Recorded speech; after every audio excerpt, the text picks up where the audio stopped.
Last week, I was hoping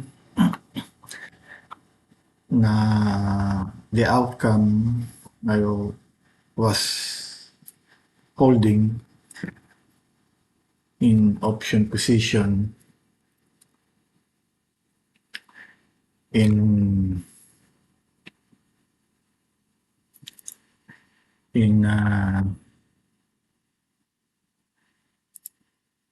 Entel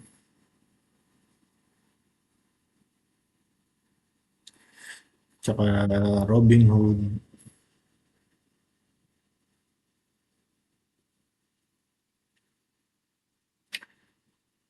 Ah,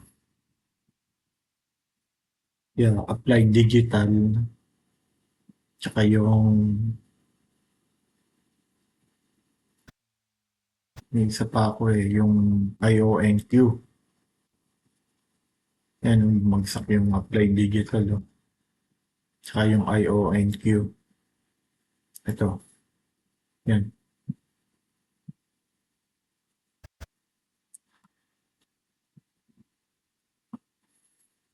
So,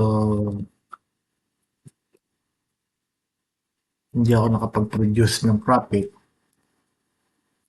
that I was expecting. The stock market pulled back and sabi nga, and when the overall market was weakened, even good companies can decline. Uh,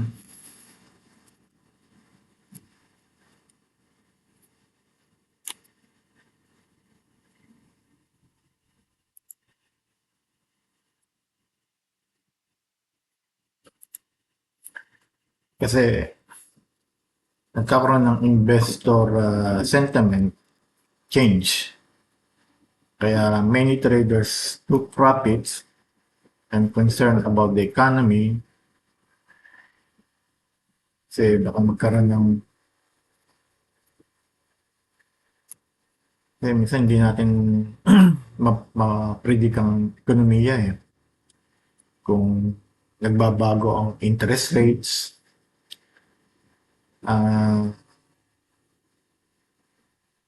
valuation ng mga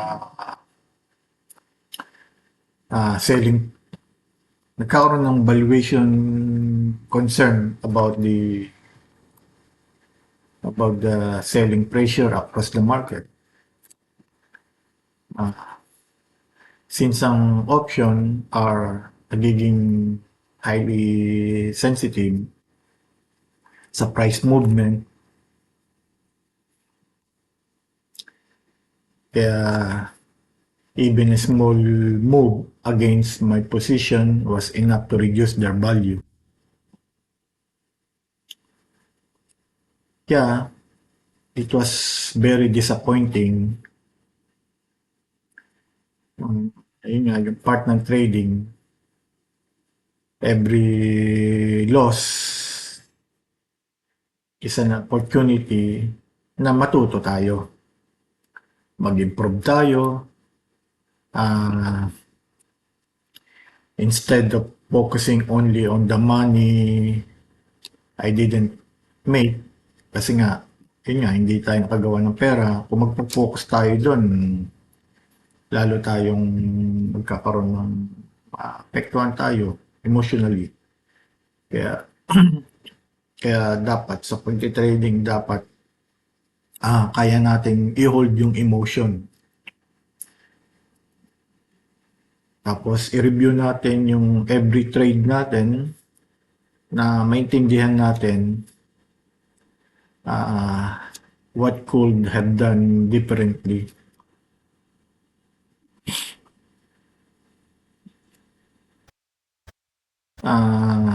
Yun nga, going forward, I want to be more disciplined with my every entry. Kasi kung hindi tayo magiging disiplinado sa bawat entry natin, kung kailan tayo mag-execute, yung timing natin, mauuwi lang tayo sa wala.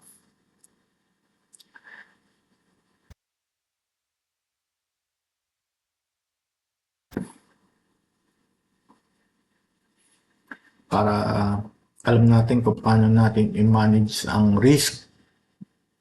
I-avoid natin yung isa pa yung i-avoid natin yung oversize trades, which is ganun na nangyari sa akin kasi nga yung last week katulad ng last video ko na nagkaroon ako ng magandang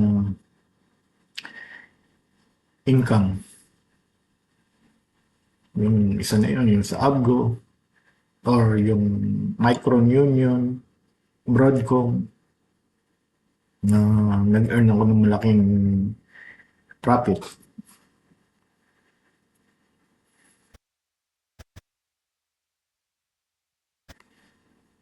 Kaya kailangan i-avoid natin yung oversize instead na magkaroon tayo ng diversify of relying on just a few positions and stick to my trading plan without without letting emotion to take over.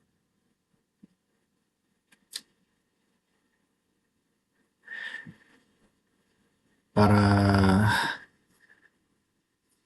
maging healthy yung portfolio natin.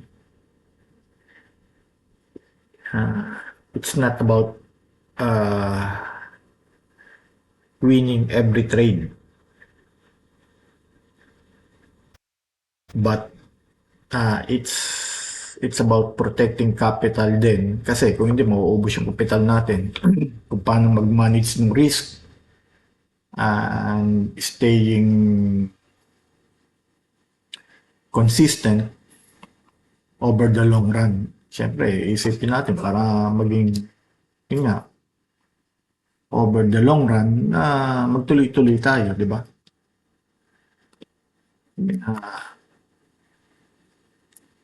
Sabi nga, there will always winning week and losing weeks. But hopefully winning weeks, not too much losing weeks. Pwede natin sabihin winning weeks and losing week.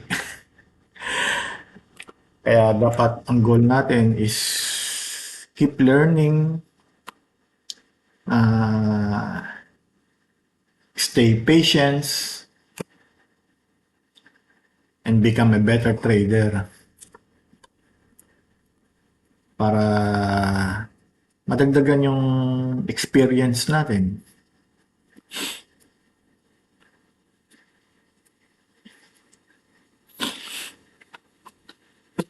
Kaya ngayon, I'm holding a position sa Tesla which is gonna be expired today. Meron din akong AMD, Broadcom, tsaka InvestQ QQ. Kaya titignan natin yung lipat tayo dito. Tignan natin yung Investco QQ.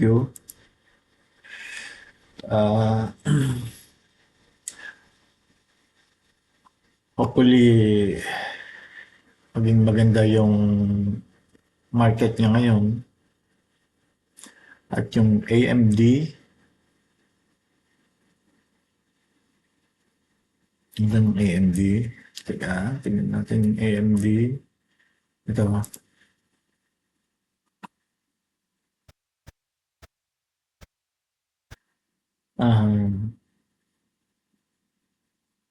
Yan yung AMD. Puro uptrend naman.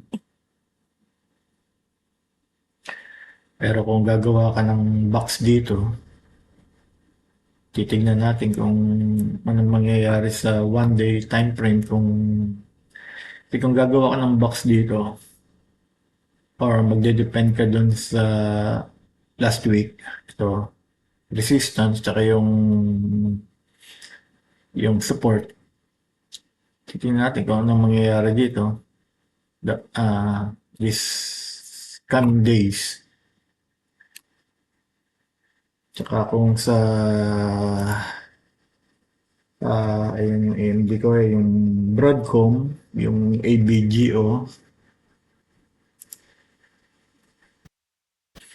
yung ABGO natin. Ito,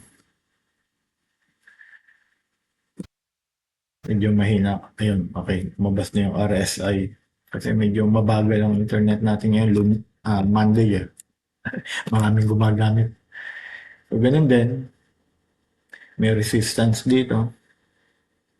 Ito rin. Yung anong Friday. Ito yung last week.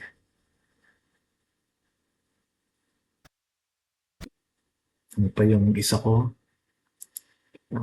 Saan na ba tayo? Tesla, AMD. Tesla, nasabi ko na. AMD rin. Oh, AMD, tsaka yung Invesco, tsaka yung Broadcom. So, yun. Ganun nga. Kaya,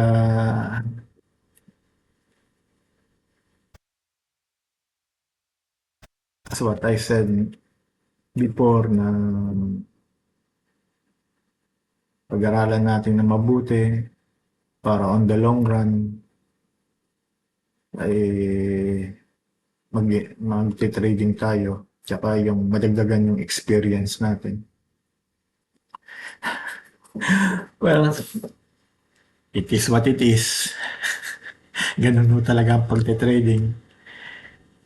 Siyempre, hindi naman lahat ng not all the time na nasa ano tayo, nasa yun nga, every week na tumutubo tayo. Meron at meron din tayong time na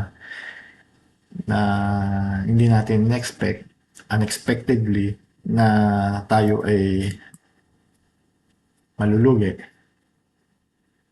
Kasi hindi naman natin hawak ang market all the time. So, ganun na lang ho.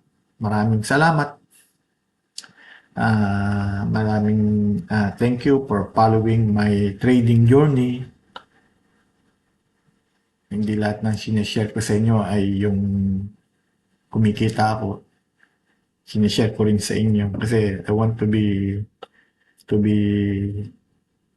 true sa aking pag-content na para bang nag-uusap lang tayo, nagkikwentuhan lang tayo. Kasi nga, sabi ko sa inyo, hindi ako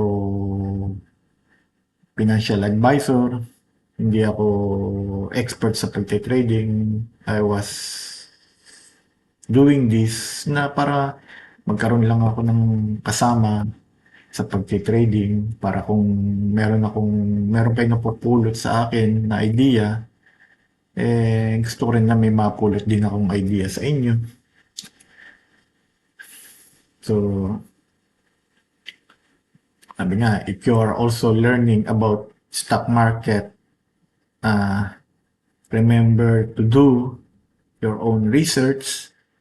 Kasi disclaimer lang po, as what I said before, na hindi ako talaga expert at hindi ako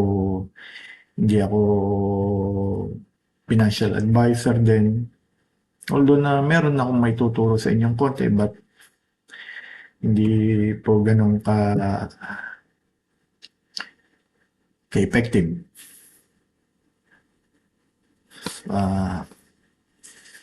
Kaya I will continue sharing both my wins and losses. Kasi yun talaga yun talaga ang real trading eh. Na katulad nga noon, hindi lahat ng time will go on our way. Kaya yan na lamang po. Thank you for watching and please share my video, like my video, and please subscribe naman sa channel ko para madagdagan yung aking